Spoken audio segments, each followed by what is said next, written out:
Hello all my dear students, welcome to Delta Academy. This is Ranjan और basic electronics का ये series चल रहा है आप सभी स्टूडेंट्स के लिए। आज बीइंग संडे, जैसा कि मैंने आप लोगों को बोला हुआ था कि आज हम लोग या तो रिवीजन का पोर्शन करेंगे, डाउट सॉल्विंग या एमसीक्यू प्रैक्टिस। तो आज की क्लास में इस पूरे वीक में हम लोगों ने जितना भी कुछ पढ़ा हुआ है, हालांकि हम लोग अभी फर्स्ट चैप्टर ही पढ़ रहे हैं, लेकिन उस फर्स्ट चैप्टर से कैसे क्वेश्चन बन सकते हैं आपके एग्जामिनेशन में, उसको देखेंगे आज की क्लास में। ठीक है, तो बैक टू बैक आज सिर्फ और सिर्फ एमसीक्यूज करेंगे, सिर्फ क्वेश्चंस बनाएंगे। एक से एक बढ़िया क्वेश्चंस लेकर के आया हूँ। कुछ पीवाईक्यूज हैं, यानी कि प्रीवियस ईयर के क्वेश्चन है एग्जामिनेशन में पूछे हुए, कुछ एक्सपेक्टेड क्वेश्चन है, गुड क्वेश्चन है जो एग्जामिनेशन में आपके आ सकते हैं ऑन दोज टॉपिक्स। तो आई होप इस पूरे हफ्ते का नोट्स प्रॉपर होगा आपके पास। इन टॉपिक्स के क्वेश्चंस जो है बनाने के लिए आप लोग फुल्ली रेडी होंगे। ठीक है, बिना देरी के शुरू करते हैं। Let's bring the first question of the day. पहला क्वेश्चन जो है वो लेकर के आते हैं। टॉपिक्स हालांकि आप सब जानते ही होंगे कि कौन कौन सा टॉपिक हम लोग पढ़ चुके हैं। Band gap energy, effect of temperature है ना on energy band gap, bonds कैसे फॉर्म होते हैं सॉलिड्स में, mobility and drift velocity, emission of electrons. एक दो टॉपिक ऐसे हैं जिससे कि ज्यादा मात्रा में क्वेश्चन जो है वो आते हैं एग्जामिनेशन में। तो टॉपिक वाइज वैसे ही वेटेज डिसाइड करके क्वेश्चंस को रखा गया है। ठीक है, चलिए let's begin with the very first question of the day. पहला क्वेश्चन आ गया DSSB जेई का, जेई इलेक्ट्रिकल, मार्च 2022 में पूछा हुआ क्वेश्चन है ये। क्वेश्चन बोलता है the forbidden energy gap of silicon is. Forbidden energy gap किसका? सिलिकॉन का। सिलिकॉन का फॉरबिडन एनर्जी गैप कितना होता है? अच्छा, फॉरबिडन एनर्जी गैप होता क्या है, एक रिवीजन कर लें फटाफट से। ये बताता है highest level of valence band से लेकर के lowest level of conduction band के बीच का energy gap, that is forbidden energy gap, इसको बोलते हैं।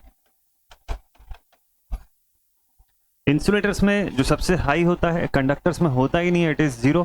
और इनके अंदर दैट मीन सेमी कंडक्टर्स के भीतर ये less than insulator but more than conductor का केस होता है।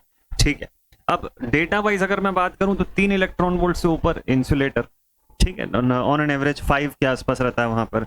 लेस देन 3 इलेक्ट्रॉन वोल्ट 1.3 1.5 तक अगर जा रहा है तो सेमी कंडक्टर, और 0 कंडक्टर्स।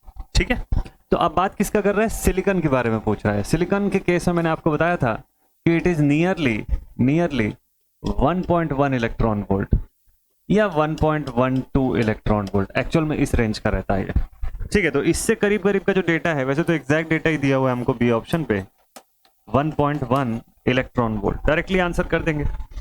ठीक है, डन। जर्मेनियम के केस में कितना होता है कमेंट सेक्शन में जरूर से बताइएगा आप लोग। अगर इसकी जगह पे आपको जर्मेनियम पूछता तो क्या आंसर देते? बताया हुआ है मैंने आपको, कॉपी में आपके लिखा है। ठीक है, आंसर क्या होगा जरूर से बताइएगा। चलिए let us take the next question. अगला सवाल, क्वेश्चन लिखता है, कहाँ का सवाल है भाई? HSSC ALM 14 मार्च 2020। ठीक, चलिए भाई देखें क्या सवाल बोलता है। तो क्वेश्चन सेज कि on the basis of energy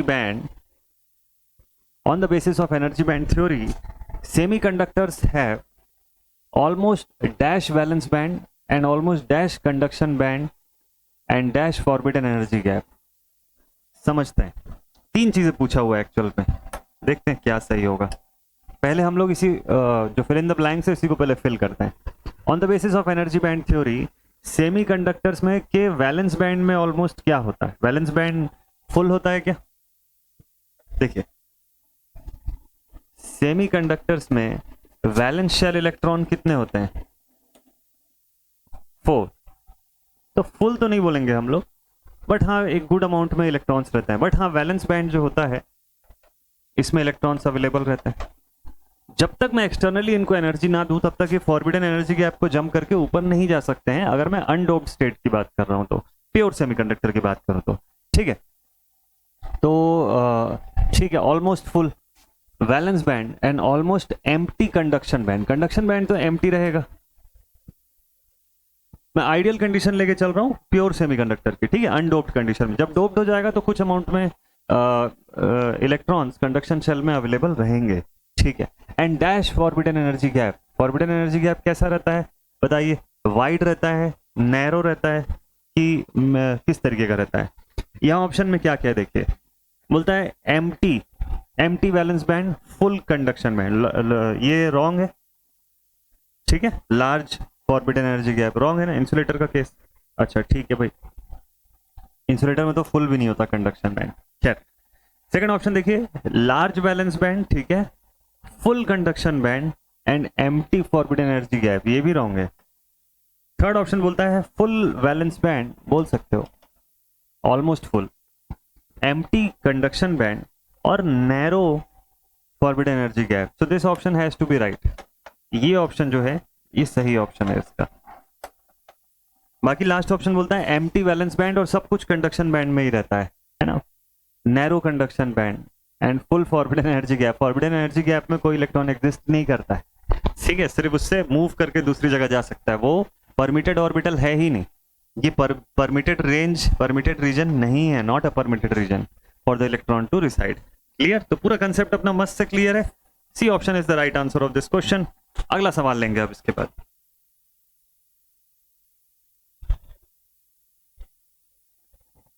लगता है कोई न्यूमेरिकल क्वेश्चन है क्या? The band gap energy required to produce violet light, violet light मतलब जिसकी लैम्डा कितनी होगी, 4000 आंगस्ट्रॉन्ग की होगी इसकी वेवलेंथ, ठीक है, is approximately, pick the nearest integer in electron volt.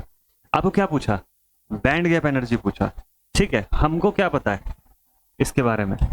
हमने तो क्या क्या पढ़ा हुआ है इसके बारे में? Band gap energy is given as H C upon lambda. Lambda के रिस्पेक्ट में जहां डेटा आता है वो यही है। एच किस चीज को शो करता है? Planck's constant. सी किसको शो करता है? Speed of light. अच्छा जी, वैल्यू जरा पुट कर लें। क्या इसका प्लैंक्स कांस्टेंट वाली वैल्यू का हम लोगों ने नैनोमीटर में कुछ डायरेक्टली कैलकुलेट किया हुआ है क्या? मैंने कुछ बताया हुआ था आप लोगों को इसका डेटा? हाँ देखिए, एच का डेटा मैंने आपको बताया था 1240 रहता है ईवी पर नैनोमीटर। अगर नैनोमीटर में दिया हुआ है तो माइक्रोमीटर में कन्वर्जन करेंगे तो ये डेटा फिर और चेंज हो जाता है, ठीक है। तो एच की वैल्यू क्या है? 1240 इलेक्ट्रॉन वोल्ट पर नैनोमीटर। इलेक्ट्रॉन वोल्ट पर नैनोमीटर नहीं, इलेक्ट्रॉन वोल्ट नैनोमीटर लिखिए इसको,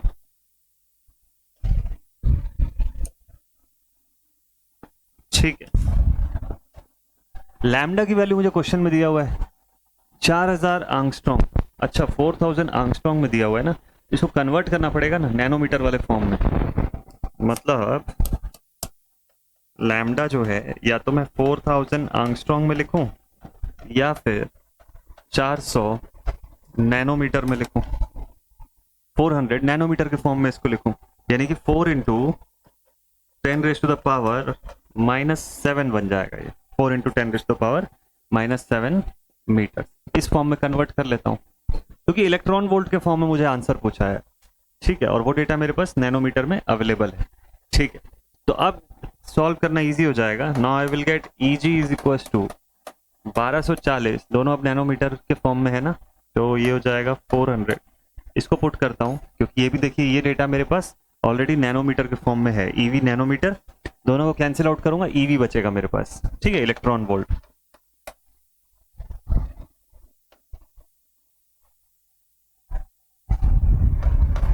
थ्री 3.1 इलेक्ट्रॉन वोल्ट, हाँ मतलब 3 बोल सकते हो, ठीक है, अप्रोक्सीमेटली 3, नियरली 3, हाँ 3 से तो बड़ा ही है इनफैक्ट, बट ठीक, नियरली 3, ठीक है।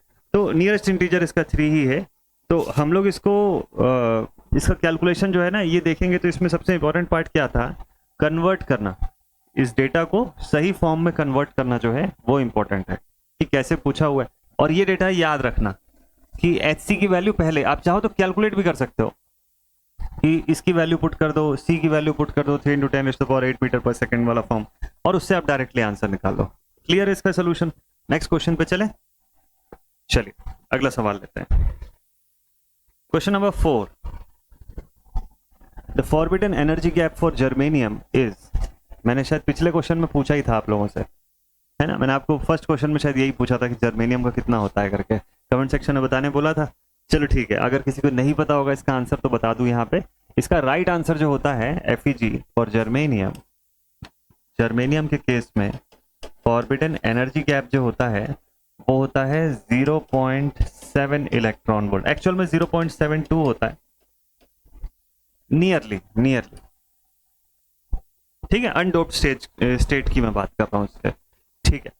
तो एनर्जी बैंड गैप, अच्छा इसमें अगर कोई वो पूछ ले, आपको टेम्परेचर का इफेक्ट पूछ ले, तो आपको भी बोलेगा कि अच्छा एट 0K एट 300K, दोनों में से किसके लिए डेटा है? तो इसका राइट आंसर होगा एट 300K का डेटा है, रूम टेम्परेचर, उसके लिए डेटा अवेलेबल है। ठीक है, तो 0K का डेटा मैंने आपको लिखवाया हुआ है, लेकिन कॉपी में दोनों ही चीजें, 0K पे कितना होता है बैंड गैप और 300K पर कैसा होता है। थर्मल एनर्जी जब आती है 300K पर, तो उससे चीजें कैसे चेंज होती है। चलो, तो बैंड का श्रिंक होना कैसे शुरू होता है, पूरा कंसेप्ट हम लोग पिछली क्लास में पढ़े हुए हैं कि बैंड श्रिंक होंगे, कंडक्शन बैंड वैलेंस की तरफ मूव करेगा, वैलेंस कंडक्शन की तरफ जाएगा, तो बैंड गैप जो होगा वो श्रिंक होना शुरू हो जाएगा, FEG जो है वो कम होना शुरू हो जाएगा। ठीक है, तो इस क्वेश्चन का राइट आंसर फिलहाल क्या है? 0.72 इलेक्ट्रॉन वोल्ट। फोर्थ क्वेश्चन इसी के साथ होता है complete. Vizag steel management trainee 2017 के पेपर का क्वेश्चन था ये। और अब आते हैं कुछ और बढ़िया क्वेश्चन पर, एक आध थोड़े इंटरेस्टिंग क्वेश्चंस बना के देखते हैं। चलो, थोड़ा सा बड़ा क्वेश्चन है, समझ के एकदम अच्छे तरीके से बेस्ट वे में बनाइएगा। बोलता है in semiconductor the ratio of the effective mass of hole to electron is 5:1। Effective mass, इसको लिखते जाते हैं, आराम से सॉल्व करवाऊंगा ये क्वेश्चन ताकि पूरा कंसेप्ट आपको समझ में आ जाए। सोल्यूशन देखिए, गिवन क्या गिवन है इसमें, mass of hole to mass of electron, वही दिया ना, mass of hole to electron is 5:1 का रेशियो है, इस 5:1, मतलब मैं ये बोल सकता हूं mH अपॉन me इज 5/1। एक रिलेशन दिखता है, इफेक्टिव मास का रिलेशन होल्स एंड इलेक्ट्रॉन्स का। ठीक, और देखते हैं क्या दिया हुआ है। And the ratio of mean relaxation time for hole to electron is 1:2। Mean relaxation time मैंने आपको कल बताया था क्लास में, टाउ से डिनोट करते हैं हम लोग इसको। जो कोलिजन्स हो रहा है ना दो इलेक्ट्रॉन के बीच के, कोलिजन के से पहले का या कोलिजन तक का जो समय है, उसी को रिलैक्सेशन टाइम बोलते हैं। यानी कि कोलिजन होने के पहले कितना समय जो है वो लग रहा है इनके मूवमेंट के ड्यूरेशन में, that is the mean relaxation time, जिसमें कोलिजन नहीं हुआ है। ठीक है, तो relaxation time of hole upon relaxation time of electron का रेशियो है, शायद 1:2 है ना, देख लेता हूं मैं। It is given as 1:2, ratio of mean relaxation time for hole to electron 1:2। ठीक है, ratio of mobility of hole to electron is, तो आपको क्वेश्चन में पूछा है mobility of hole to mobility of electron का रेशियो क्या होगा। मतलब कहीं ना कहीं मास, ठीक है, और रिलैक्सेशन टाइम, इन सब के साथ मुझको इसका रिलेशन जो है वो चेक करना होगा। ठीक है, कैसे बनेगा, कैसे समझ में आएगा? देखो, मोबिलिटी को कैसे एक्सप्रेस करूंगा मैं,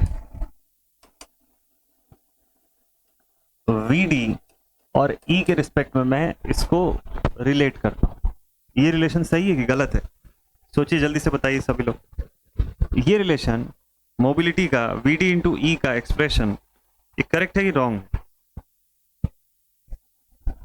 सभी तो गड़बड़ है। क्यों गड़बड़ है?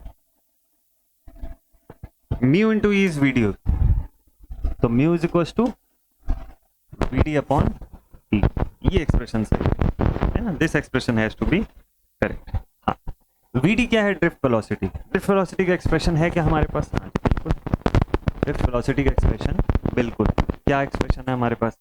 तो अगर मैं ड्रिफ्ट वेलोसिटी का यहाँ पे एक्सप्रेशन पुट करता हूँ, तो क्या एक्सप्रेशन है वो? I अपॉन NAE वाला एक्सप्रेशन नहीं चाहिए मुझको। ठीक है, मैं कौन सा एक्सप्रेशन की बात कर रहा हूँ? Minus E tau divided by minus E tau, this value divided by m, इसकी बात कर रहा हूं मैं।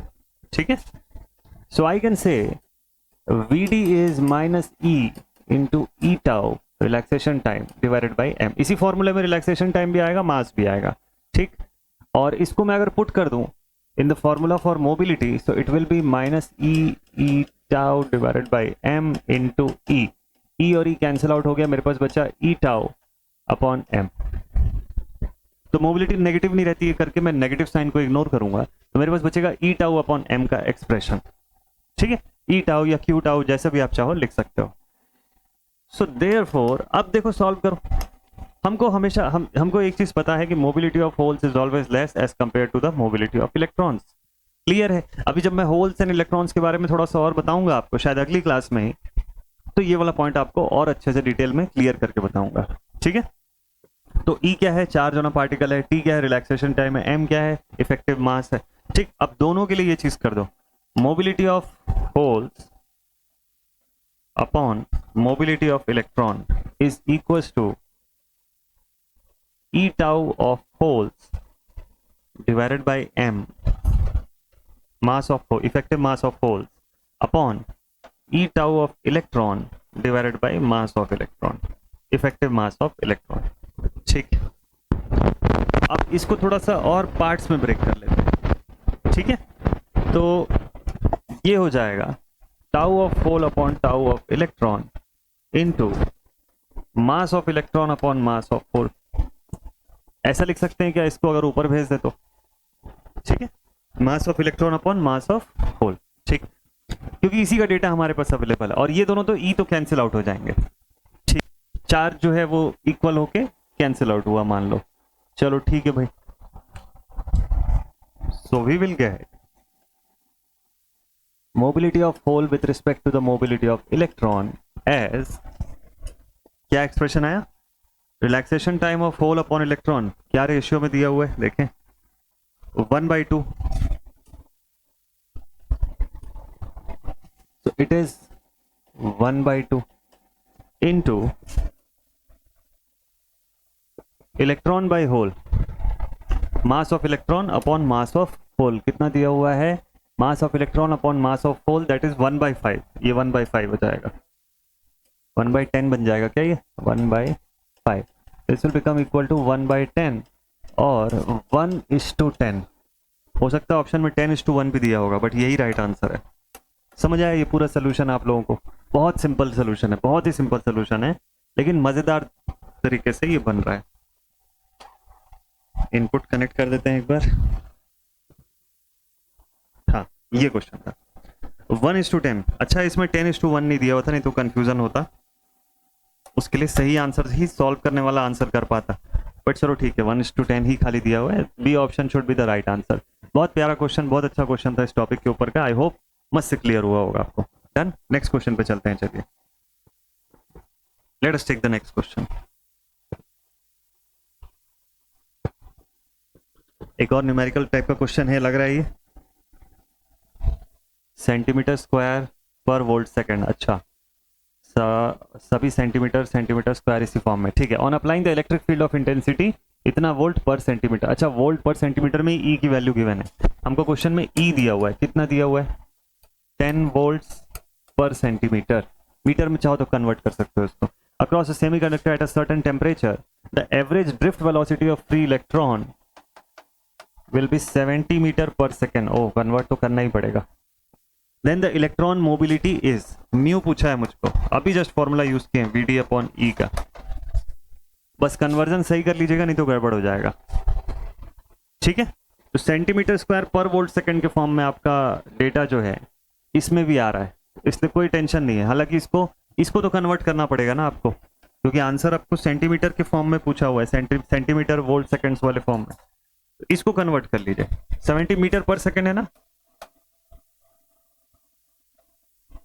70 यानी 7000 सेंटीमीटर पर सेकंड वीडी का डेटा। अभी ठीक है, अब कोई दिक्कत नहीं है। अब 7000/10 कर दीजिए, आपका आंसर आ जाएगा, यानी 700। We can say mobility is 7000/10 which is equal to 700 centimetre per volt second. Centimetre per volt second, ठीक है, 700 centimetre. D option right answer of this question. अरे बनेगा ना, आप लोगों से बहुत अच्छे से बन जाएगा ये सब क्वेश्चन। बस जितना कुछ पढ़े इस पूरे हफ्ते में, देखिए ये सब टॉपिक वही है, पूरे हफ्ते में आप पढ़ चुके हो ऑलरेडी इन टॉपिक्स को। नोट्स सॉलिड एकदम मस्त तरीके का बनाइएगा, ये सारा क्वेश्चन आपके नोट्स के अंदर का ही है, उसी से बनेगा। ठीक है, डन। नेक्स्ट क्वेश्चन पे चलते हैं।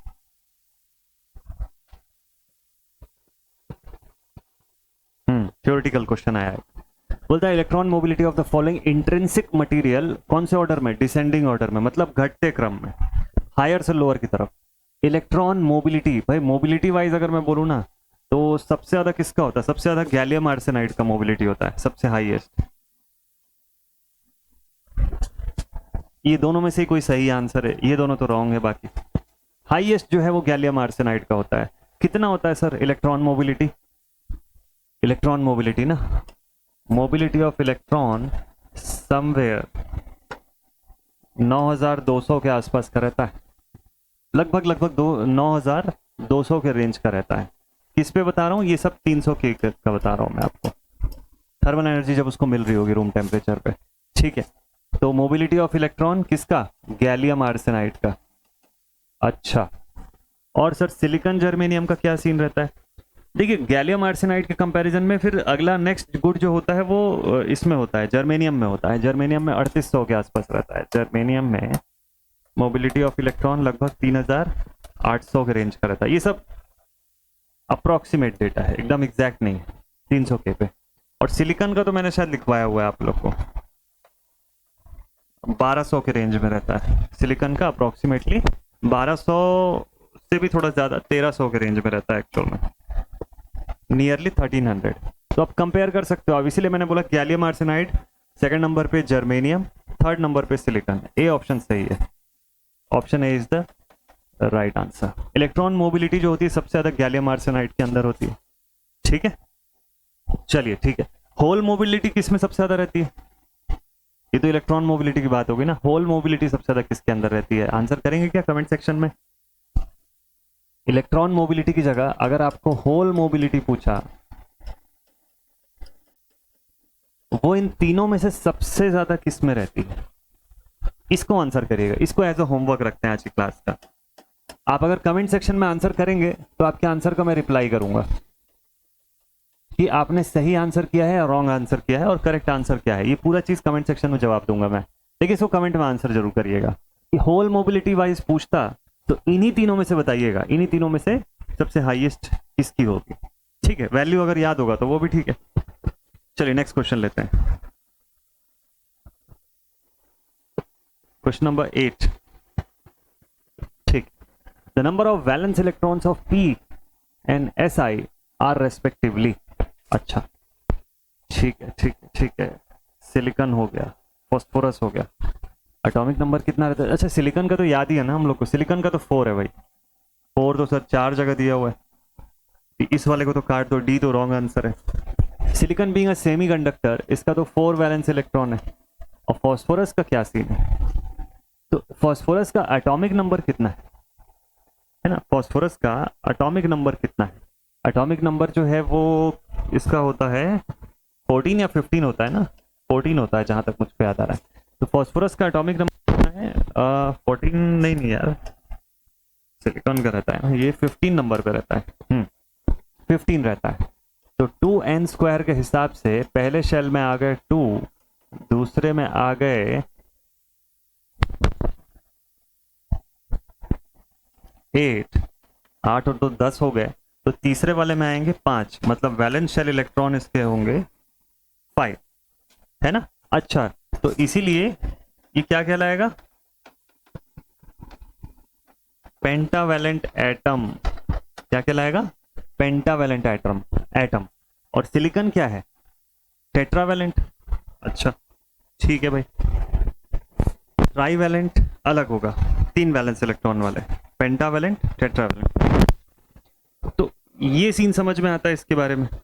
ठीक है, तो इसका मतलब क्या हुआ? इसके एक्सटर्नल शेल में, आउटर मोस्ट शेल यानी वैलेंस शेल के अंदर 5 ही इलेक्ट्रॉन आएंगे ना, तो 5 वाला जो है वो राइट आंसर हो जाएगा, like this 5 and 4, this is the right answer. Option B का आंसर मिल गया। एटॉमिक नंबर से आसानी से आप बना सकते हो। चलिए नेक्स्ट क्वेश्चन लेते हैं। Question number 9, the temperature coefficient of resistance in a pure semiconductor is. Pure semiconductor में टेम्परेचर कोफिशिएंट ऑफ रेजिस्टेंस कैसा होता है? सेमीकंडक्टर में इंसुलेटर जैसे ही होता है, एनटीसी को फॉलो करता है। क्यों ऐसा? एनटीसी को इसलिए, मतलब negative temperature coefficient of resistance is NTC. Resistance का केस अगर है तो मतलब जैसे जैसे टेम्परेचर बढ़ाओगे रेजिस्टेंस कम होगी, कंडक्टिविटी बढ़ेगी। कंडक्टिविटी क्यों बढ़ेगी? कंडक्टिविटी इसलिए बढ़ेगी क्योंकि जब तक हमारा इलेक्ट्रॉन स्कैटरिंग चल रहा है वहां पे, उस कंडीशन तक कंडक्टिविटी बढ़ेगी और फिर आगे चल के एक सर्टेन लेवल के बाद फोनॉन स्कैटरिंग चालू हो जाएगा वहां पे। आगे बताऊंगा मैं अगली क्लास में। तो फोनॉन्स की जब स्कैटरिंग होगी ना तो कंडक्टिविटी घटना शुरू हो जाएगी। दोनों ही एस्पेक्ट होता है इसके अंदर, ठीक है। तो जब भी हम पूरे सेमीकंडक्टर के लिए ग्राफ बनाते हैं ना कंडक्टिविटी वाइज, तो ये ग्राफ कुछ ऐसा चलता है इस तरीके से। तो यहां तक जो होता है ना लीनियर ग्राफ दिख रहा होता है, उसके बाद यहां से कर्व चेंज होता है। तो इससे पहले तक जो होता है ना, ये इलेक्ट्रॉन्स का स्कैटरिंग या चार्ज पार्टिकल, चार्ज कैरियर्स जो होते हैं उनकी स्कैटरिंग चल रही होती है। इसके बाद जो ये वाला जोन होता है ना, यहाँ पे फोनॉन्स का स्कैटरिंग हो रहा होता है। फोनॉन स्कैटरिंग के इन्फ्लुएंस में चलता है, इसीलिए यहाँ पे कंडक्टिविटी घटती है with respect to rise in temperature. ये अगर टेम्परेचर है और ये इसकी कंडक्टिविटी है, तो ऐसा कुछ रिलेशन दिखता है। बट ये रिलेशन अभी चूंकि मैंने बताया नहीं, इसलिए इस पे और ज्यादा नहीं जा रहा हूं। तो NTC is the right answer, negative temperature coefficient, ठीक है। कंडक्टर से केस होता तो पीटीसी होता। चलो नेक्स्ट क्वेश्चन नंबर 10 की बात करते हैं। 10th क्वेश्चन बोलता है थर्मायोनिक एमिशन के लिए क्या होना चाहिए। थर्मायोनिक एमिशन के लिए a material with high work function is preferable. देखिए वर्क फंक्शन हाई होने का मतलब क्या है कि उसको ज्यादा एक्सटर्नल एनर्जी देनी पड़ेगी, ज्यादा थर्मल एनर्जी उसको देनी पड़ेगी, तब जाके उसके इलेक्ट्रॉन सरफेस या बाउंड्री को पार करके बाहर निकल पाएंगे, सरफेस बैरियर को क्रॉस कर पाएंगे, ठीक है। तो वर्क फंक्शन फाई जो होता है इससे ग्रेटर होगा जब आपका थर्मल एनर्जी उस कंडीशन पे थर्मायोनिक एमिशन होगा, ठीक है। तो हाई वर्क फंक्शन वाला अगर होगा तो इसमें एनर्जी भी ज्यादा रिक्वायर्ड होगी, तो ये प्रेफरेबल नहीं होता। हमेशा लो वर्क फंक्शन वाला मटेरियल जो है वो प्रेफरेबल रहता है, ठीक है। कहाँ पूछा है? एसएससी जेईई डबल 4 मार्च 2017 इवनिंग सेशन। चलो भाई और देखें क्या है अगला क्वेश्चन हमारे पास। तो ये आ गया हमारा नेक्स्ट क्वेश्चन 11th। देखते हैं कि इसका क्या सीन है।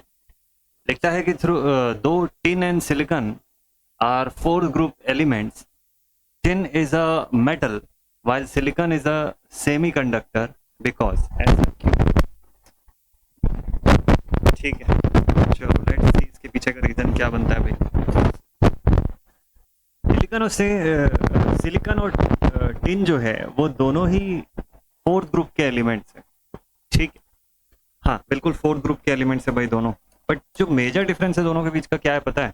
इनका एनर्जी बैंड गैप, यही एक बहुत बड़ा रोल प्ले करता है इसकी इस प्रॉपर्टी का। रीजन भी यही है। एनर्जी बैंड गैप का सीन अगर आप देखोगे ना तो टिन पर क्या सीन है? टिन जो है, टिन के अंदर ओवरलैप्ड स्टेट दिखेगा आपको of valence band and conduction band. तो इसका मतलब ये है कि नॉर्मल है even at room temperature tin जो है वो कंडक्शन स्टेट पर रहेगा, कंडक्ट करता रहेगा। फ्री इलेक्ट्रॉन्स की संख्या काफी ज्यादा है इसके अंदर as compare to the silicon. Silicon जो होगा वो कंडीशन मिलने पर या डोपिंग करने पर या थर्मल एनर्जी उसको प्रोवाइड करने पर जा करके वो आपको इलेक्ट्रॉन एमिशन करके देगा, एज अ कंडक्टर बिहेव करेगा। Before that it will behave as a insulator, ठीक है। तो हम लोग बोलेंगे tin has more electron than silicon free electron. The energy gap of tin is 0 volts while that of silicon is 0.07 volts, ठीक। the energy gap of नहीं ये तो wrong है। tin has more holes than electron then ऐसा ही नहीं, B option should be the right answer, ठीक है। overlap state of energy gap ये यहाँ पे मेन रीजन प्ले कर रहा है। चलो ठीक है भाई नेक्स्ट क्वेश्चन देख लेंगे फिर। तो हमारा अगला क्वेश्चन जो है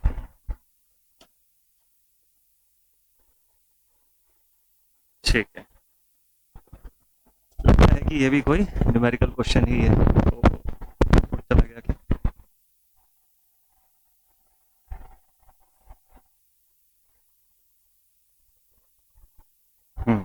ठीक है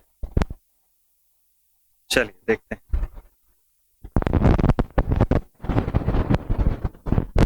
लिखता है the longest wavelength that can be absorbed by silicon which has the band gap of 1.12 electron volt is 1.1 micrometre. ये किसकी वैल्यू बोला? ये वेवलेंथ की वैल्यू बोला, लैम्डा की।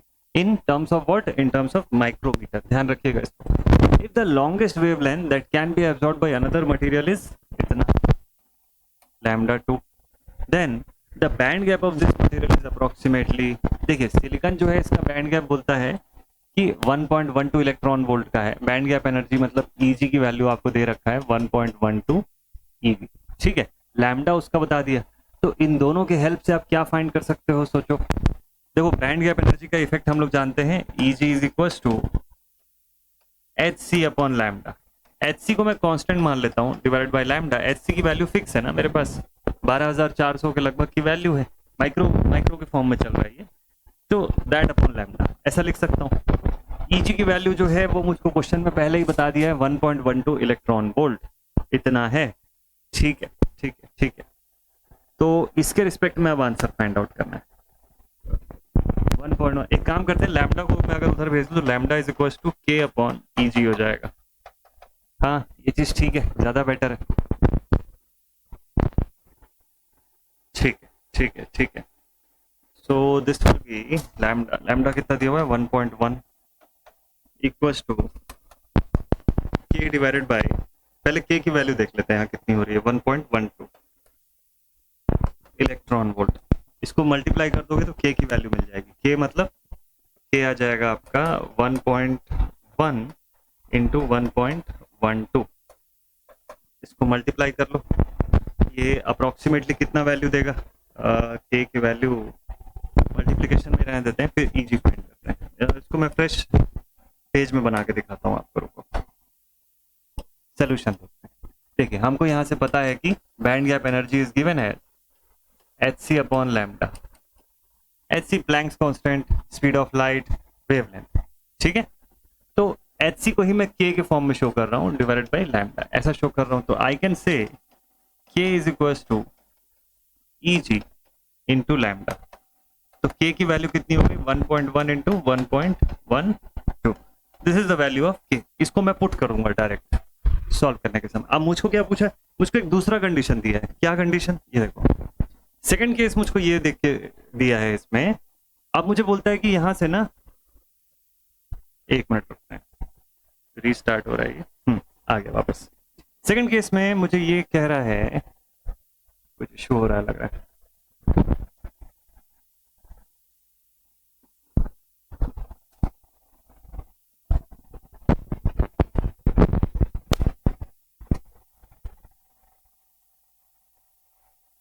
एक मिनट।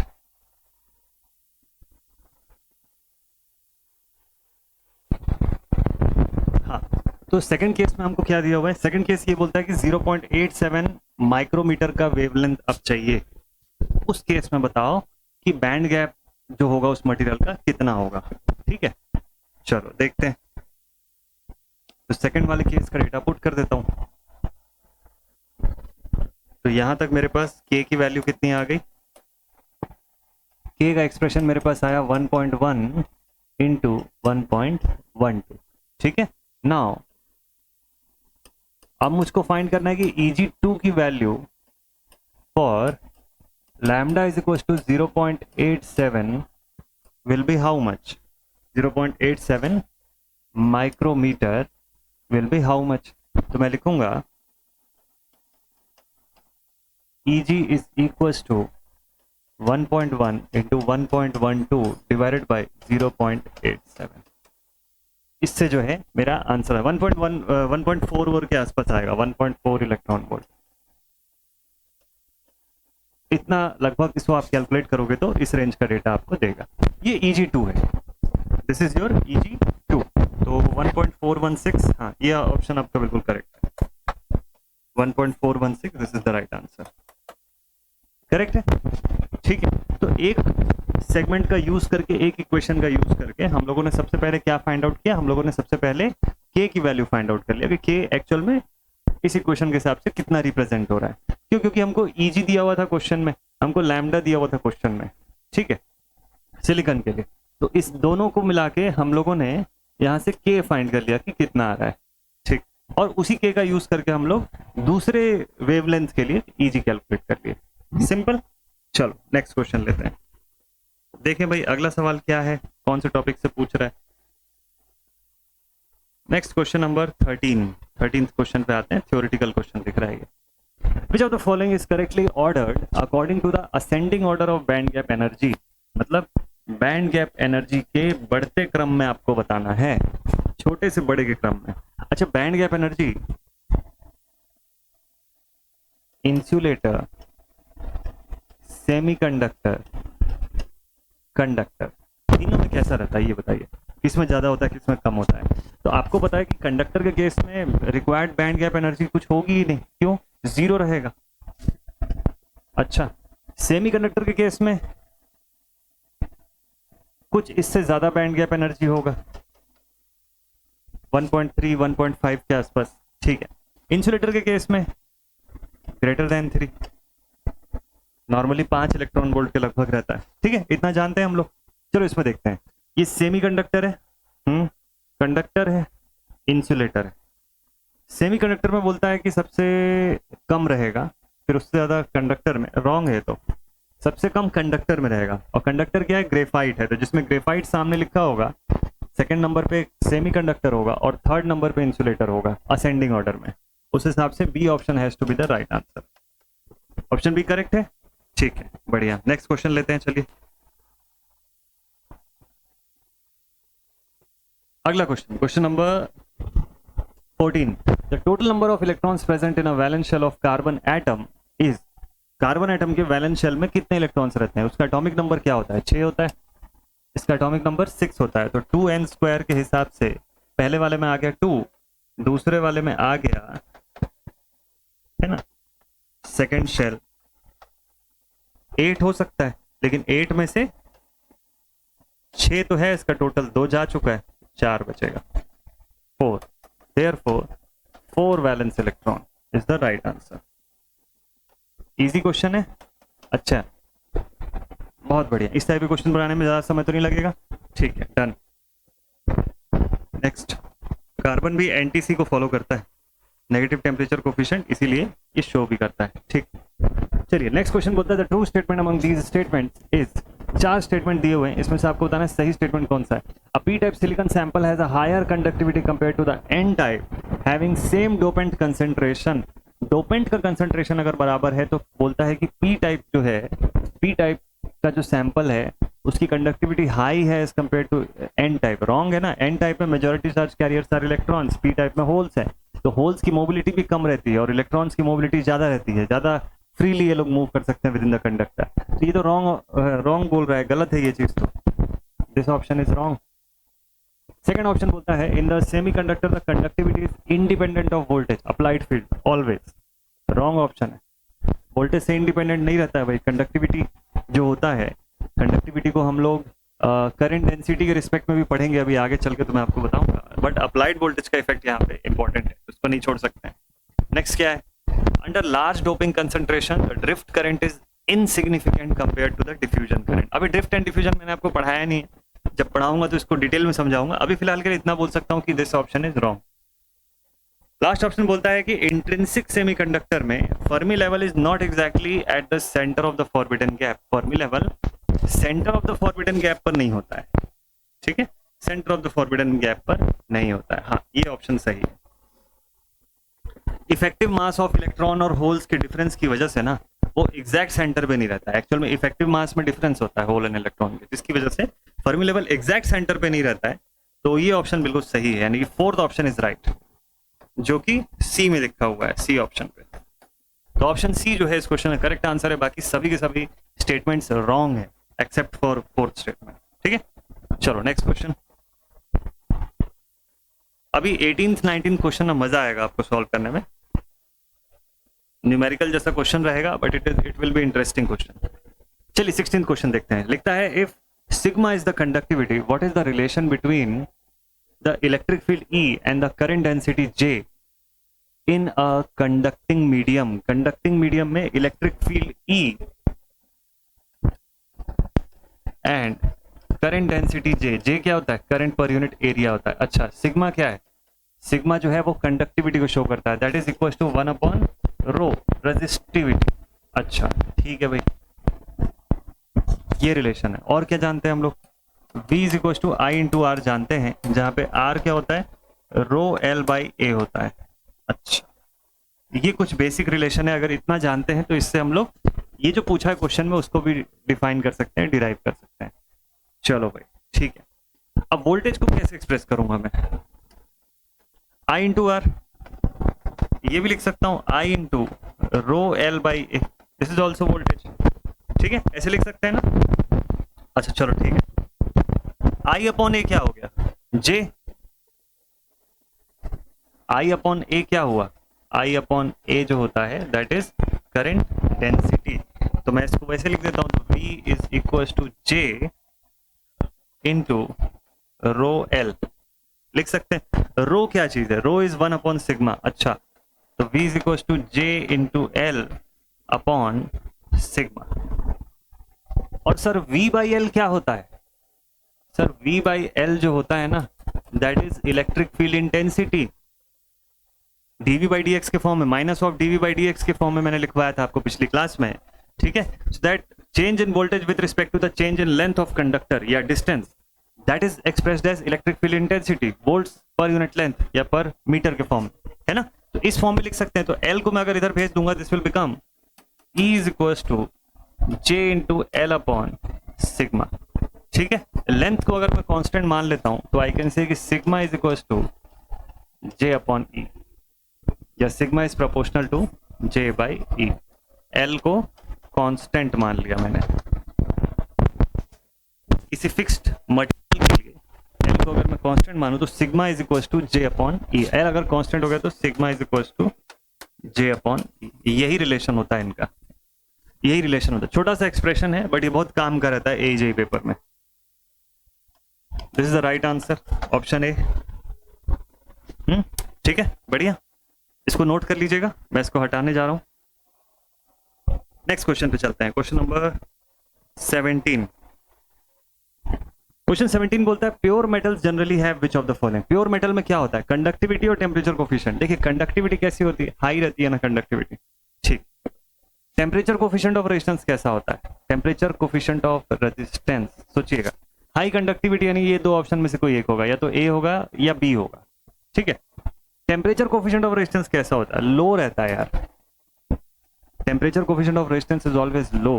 टेम्परेचर बढ़ाते जाओगे रेजिस्टेंस भी बढ़ता चला जाएगा, लेकिन टेम्परेचर से होने वाला इफेक्ट उसके ऊपर कम पड़ेगा, ठीक है।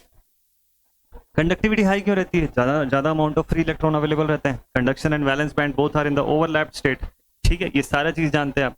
कैरियर कंसंट्रेशन जो रहता है इनके अंदर का कैसा होता है? टेम्परेचर के साथ कैरियर कंसंट्रेशन कांस्टेंट रहता है कंडक्टर के अंदर।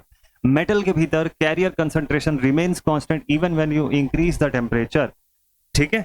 लेकिन मोबिलिटी जो है वो बढ़ती चली जाती है। मोबिलिटी का क्या होता है? मोबिलिटी इंक्रीज होती चली जाती है। क्यों? स्कैटरिंग हो रहा है ना वहां पे। मोबिलिटी जो है उसके क्रिस्टल स्कैटरिंग की वजह से, उसके लैटिस स्कैटरिंग की वजह से बढ़ती चली जाती है, जिसकी वजह से रेजिस्टिविटी इंक्रीज होता है। मैं बता दूं पूरी चीजें। देखो मोबिलिटी इसकी इंक्रीज होती है due to increase in temperature due to lattice scattering. जिसने पढ़ा होगा उसको ये बातें समझ में आ जाएंगी, जिसने नहीं पढ़ा होगा ये टॉपिक उसको ये सब बातें सिर के ऊपर से जाएंगी जो मैं बोल रहा हूँ एक साथ, ठीक है। बट ये सभी के सभी पॉइंट जो मैंने बोला सब बहुत काम के पॉइंट्स हैं, ठीक है। तो mobility will increase due to increase in the temperature due to lattice scattering. Lattice scattering होगा ना यहाँ पे। जब लैटिस स्कैटरिंग डोमिनेट करता होता है after a certain range of temperature increase, whenever the lattice scattering is dominating the system, then mobility increases due to increase in temperature and resistivity as well as resistivity will also increase, ठीक है। resistivity increase होता है। तो temperature coefficient of resistivity, इसीलिए हम लोग इसको PTC बोलते हैं। यहाँ पे रेजिस्टिविटी जो होगा ना वो भी बढ़ेगा इसके साथ साथ, ये कंडीशन है यहाँ पे, ठीक है। तो low temperature coefficient, high conductivity. Second में बोला high conductivity high temperature coefficient, नहीं high temperature coefficient is wrong, ठीक ठीक। चलिए देन नेक्स्ट। अब मुझे लगता है न्यूमेरिकल क्वेश्चन होगा अगला वाला। चलो देखते हैं। If the two metals A and B are expose to the radiation of wavelength, इतना लैम्डा दे दिया। Work function of the metal A and B are respectively 5 and 5 दे दिया। Then choose the correct option. देखें जरा solution number 18। आपको बोला radiation जो है किस वेवलेंथ की है, लैम्डा की वैल्यू है 350 नैनोमीटर, ठीक है। फाई 1 और फाई 2 कितना दिया वर्क फंक्शन दोनों मटेरियल का, एक का दिया 4.8, दूसरे का दिया 2.2। 4.8 इलेक्ट्रॉन वोल्ट, 2.2 इलेक्ट्रॉन, ठीक है। अब क्या पूछता है ध्यान से देखिएगा, क्वेश्चन बोलता है choose the correct option. First option says metal B will not emit photo electrons, photo electrons नहीं एमिट करेगा मेटल बी। दूसरा ऑप्शन बोलता है both the metal A and B will emit photo, मतलब सारी चीजें फोटो इलेक्ट्रॉन के term में है। फोटो इलेक्ट्रॉन का एमिशन कब होता है, जब H nu becomes greater than phi, कौन, एच न्यू मतलब multiplied with frequency of light, multiplied with frequency of light. अच्छा,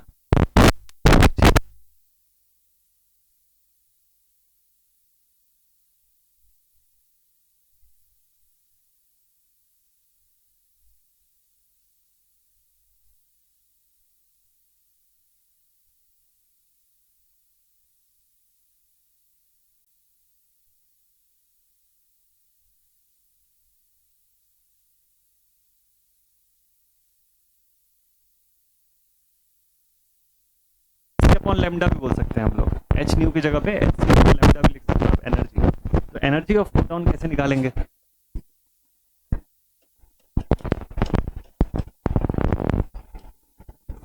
एनर्जी ऑफ फोटॉन एक्सप्रेशन मैंने आपको बताया था, that is given as H C upon lambda. Energy of photon is given as H into C upon lambda. H C की value जो है वो हमको पता है, मान लो इसको मैं 350 को कन्वर्ट कर रहा हूँ नैनोमीटर से, तो ये बन जाएगा 350 into 10 raise to the power minus, nanometre है ना तो -9 कर दिया मैंने, ठीक। यानी कि 3500 आंगस्ट्रॉन्ग बोल सकते हो इसको, 1240 और 3500 आंगस्ट्रॉन्ग हो गया यहाँ पे, मतलब 35, 12400 हो गया, हाँ 12400 डिवाइडेड बाई 3500, कैंसिल आउट कर लो, 35 बाई 24 124 बचा, मतलब 124 डिवाइडेड बाई 35, इसको सॉल्व कर लो, इससे आपको वैल्यू मिल जाएगी, ठीक है। लगभग 35, 3 3 9, 3 4 12, तो 3 में ही आएगा, 3 पॉइंट समथिंग इलेक्ट्रॉन वोल्ट का आ जाएगा, ये 3 पॉइंट समथिंग इलेक्ट्रॉन वोल्ट आ रहा है, ठीक है। तो ठीक है 3 पॉइंट समथिंग इलेक्ट्रॉन वोल्ट आ रहा है, ये क्या चीज है, ये एनर्जी ऑफ फोटॉन है, ठीक है। तो फर्स्ट प्लेट में 3.5 के आसपास मान लो इलेक्ट्रॉन वोल्ट आता है, जो 4.8 से छोटा है ना, यहाँ जो 4.8 दिया हुआ है, मेटल ए में कितना है 4.8 है और दूसरे वाले में 2.2 है, ठीक है। तो 4.8 की तुलना में कम है। हम लोगों ने क्या भी फाइंड किया, हम लोगों ने ना एनर्जी ऑफ फोटॉन फाइंड किया, और जब energy of photon greater than 5 होगी ना तभी एमिशन होगा। तो पहले केस में क्या दिखा, फर्स्ट केस में एनर्जी ऑफ फोटॉन कम है, 3.5 इलेक्ट्रॉन वोल्ट जो है that is the energy of photon, इतनी रिक्वायर्ड है, ठीक है। एनर्जी ऑफ फोटॉन जब ग्रेटर देन वो रहेगी ना 5 तब। तो सेकंड देखो, फर्स्ट वाले में वर्क फंक्शन कितना है पहली प्लेट के लिए 4.8 है, तो मैं ये बोल सकता हूं for case 1 energy of photon is less than the work function phi 1, मतलब यहां पे दिया हुआ है 3.5, अप्रोक्सीमेटली बोल रहा हूं मैं, it is less than 4.8, therefore no photo emission. ये समझे आप, पूरा मेन कंसेप्ट यही है, फोटो एमिशन होने के लिए एनर्जी ऑफ फोटोन को वर्क फंक्शन से बड़ा होना पड़ेगा, बस। सेकंड केस क्या बोलता है, चलो केस 2 लिख लेते हैं।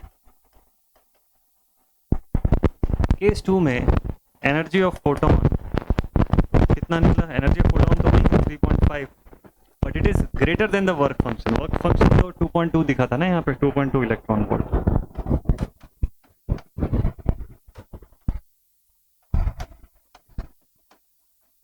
ठीक है, इससे बड़ा है, therefore photo emission will happen, photo emission will happen। समझ आ गया? एकदम लॉजिकल, एकदम कंसेप्ट के साथ पूरा क्वेश्चन को सॉल्व। ये नहीं कि एकदम इजी इजी क्वेश्चन उठा लिए जो आते ही नहीं है एग्जामिनेशन में। वैसे सवाल नहीं, आप वैसे सवाल बनाइए जो पेपर में आए, साथ ही साथ जिससे आपका कंसेप्ट भी क्लियर हो। वो टॉपिक जो पढ़ा हुआ है आपने, देखो उस टॉपिक का यूज कैसे हो रहा है, उसको कैसे इंप्लीमेंट कर रहे हैं हम लोग, वो चीज आप सीखोगे। ठीक है, तो इसके लिए ये इंपॉर्टेंट है कि इस हफ्ते के पूरे लेक्चर को आपने अच्छे से फॉलो किया हो, नोट्स बनाया हो। That is the main important thing. जिसने ये चीज नहीं किया है और नहीं पढ़ा है, उसको ये टॉपिक सिर के ऊपर से चला जाएगा। तो ये मत करिए, बेसिक्स है बट बहुत काम का चीज है ये। ठीक है, तो समझ आ गया हमको कि क्यों सेकंड वाला प्लेट जो है वो कंडक्ट कर जाएगा। फोटो एमिशन इस प्लेट से होगा, ये वाले से फोटो एमिशन नहीं होगा। ठीक है, मतलब जिसका वर्क फंक्शन 2.2 है वो एमिट करेगा। तो वो कौन सा है? बी है। अच्छा, both metal A and B will not emit, नहीं रॉन्ग है। A will not emit photo electrons, ठीक है सही बात है। मेटल बी विल, ये तो रॉन्ग हो गया पहला option. A and B will emit the photo electron, नहीं। डी ऑप्शन बस एक ही तो बच रहा है, metal A will not emit the photo electron and B will emit the photo electron. दोनों का रीजन के साथ हम लोगों ने सॉल्व किया हुआ है। ठीक है, so D option should be the right answer of this question, कि मेटल ए फोटो इलेक्ट्रॉन नहीं एमिट करेगा। क्यों? Energy of photon is smaller than work function इसके केस में। बहुत ही बढ़िया लॉजिकल कंसेप्चुअल क्वेश्चन था ये। ऐसे ही 19th क्वेश्चन भी है आप लोगों के लिए। चलिए इस सवाल को बनाते हैं। For a photosensitive surface, the work function is 3.3 into 10 raised to the power minus 19 joules। 3.3 into 10 raised to the power minus 19 joules क्या दिया हुआ है? वर्क फंक्शन दिया है। लेकिन ध्यान रखिएगा, इलेक्ट्रॉन वोल्ट में नहीं दिया है आपको, इलेक्ट्रॉन वोल्ट में नहीं दिया हुआ है ये चीज। ठीक, find the threshold frequency, nu की वैल्यू पूछा आपको।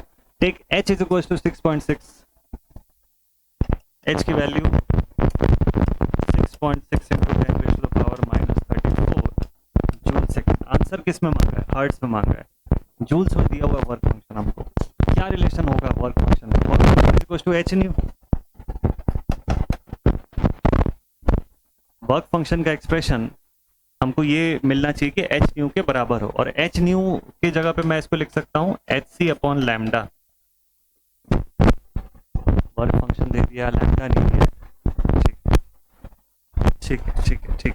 सी अपॉन लैम्डा के फॉर्म में न्यू निकल जाएगा ना, क्या दिक्कत है?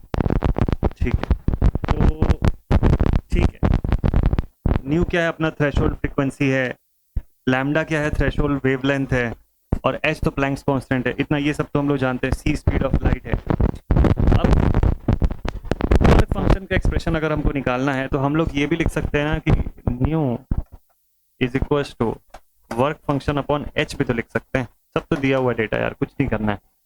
देखो वर्क फंक्शन का एक्सप्रेशन आ गया 3.3 into 10 raise to the power minus 19, और एच का एक्सप्रेशन है 6.6 into 10 raise to the power minus 34। बस इसी को सॉल्व कर लो, आ जाएगा। न्यू का एक्सप्रेशन इन हर्ट्ज पूछा हुआ है, डायरेक्ट बन जाएगा। दोनों की यूनिट तो जूल्स के फॉर्म में। इसको सॉल्व कर लेते हैं। 3.3 ये हो गया 1, ये हो गया 2, 1/2 यानी 0.5 इंटू यहाँ 34 है, यहाँ 19 है, तो ये बचेगा यहाँ पे 19, 15, 15 बचेगा। 0.5 into 10 raise to the power 14 hertz, नहीं 15 आ रहा है, मतलब एक जीरो और मैं हटा दूं तो इसको मैं ये लिख सकता हूँ ना, 5 into 10 raise to the power 14। हाँ ये सही बैठेगा।